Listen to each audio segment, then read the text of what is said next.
ఈ bus station పాత్రికేయ సమావేశానికి విచ్చేసిన పాత్రికేయ మిత్రులందరికీ, అదేవిధంగా పాత్రికేయ మిత్రులందరూ కూడా వారికి కేటాయించిన స్థితిలో వారు కూర్చోవలసిందిగా కోరుతున్నాము.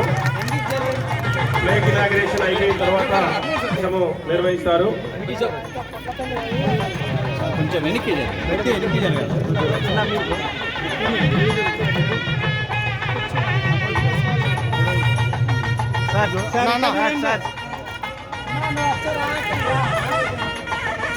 అందుకే ఈరోజు ఇప్పుడే ఆర్ఎం గారు, రీజనల్ మేనేజర్ గారు, అదేవిధంగా ఈడీ గారు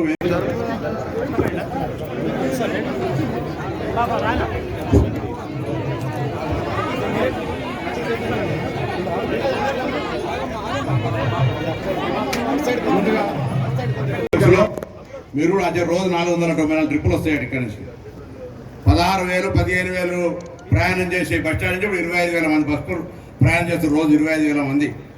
సో దానికి అనుగుణంగా బస్ స్టేషన్ను అభివృద్ధి చేయాలనే ఆలోచనతో నేను అడగక ముందే, అంటే మినిస్టర్ గారి కాన్స్టెన్సీ 1984లో నిర్మించిండ్రు.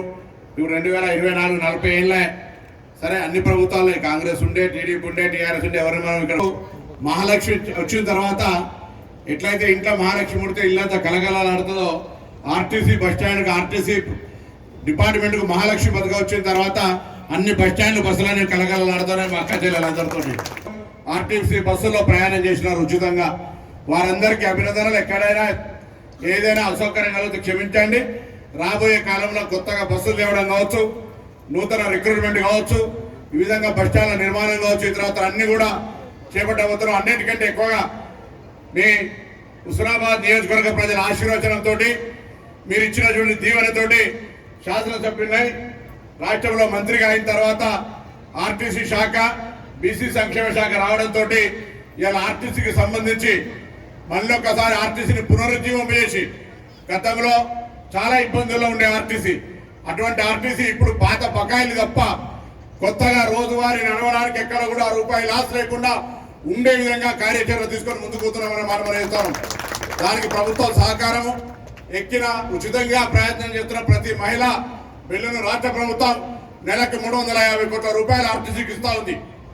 వాటితోటి ఇలా ఆర్టీసీ నిలదొక్కుని ఆపరేషన్ లాస్ గతంలో 40, 50, 60% ఆక్యుపెన్సీ అంటే బస్సులో ప్రయాణించే శాతం ఉంటే ఇలా 100% దాటిపోతున్నటువంటి సందర్భంగా ఇది ప్రయాణికులకు ఏ విధంగా ఉపయోగపడుతుందో ఈ సంస్థ స్పష్టంగా ఉంది. కాబట్టి అటువంటి సంస్థను కాపాడుకోవడానికి, అభివృద్ధి చేసుకోవడానికి నేను ఒక మంత్రిగా ఆర్టీసీ కుటుంబం దాదాపు 50,000 మంది సభ్యులున్న ఈ కుటుంబంలో త్వరలోనే వాళ్ళకి నిన్ననే చెప్పినాం.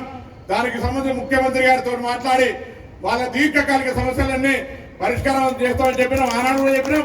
మళ్ళీ ఇయ్యాల కూడా కోడ్ వచ్చే లోపలనే గతంలో ప్రకటించిన బాండ్స్ పేమెంట్ షురు అవుతాయి. దాంతో పాటుగా కొత్తగా మీకు చాలా కాలంగా ఎదురుస్తున్నటువంటి ఫలితాలు కూడా రేపు ఎండీ గారు, ప్రిన్సిపల్ సెక్రటరీ గారు నేను కూర్చొని వాటిని కూడా జీవో రూపంలో ఇవ్వబోతున్నామనే మాట సందర్భంగా మనవేస్తూ, దయచేసి ఆర్టీసీ మనది, మనందరిది, గ్రామాన్ని తీసుకుపోయే విధంగా ఏర్పాటు చేసే విధంగా అందరూ కూడా ఇక్కడ ప్రధాన సమస్య అందరూ కూడా చెప్పేది ఏంటంటే, హుస్నాబాద్ బలహీనంగా ఉన్నప్పుడు హన్మకొండ డిపోలు, సిద్దిపేట డిపోలు, కరీంనగర్ డిపోలు ఇక్కడికి వచ్చే ఆదాయ బస్సులన్నీ రూట్లన్నీ ఎత్తుకపోయినారు.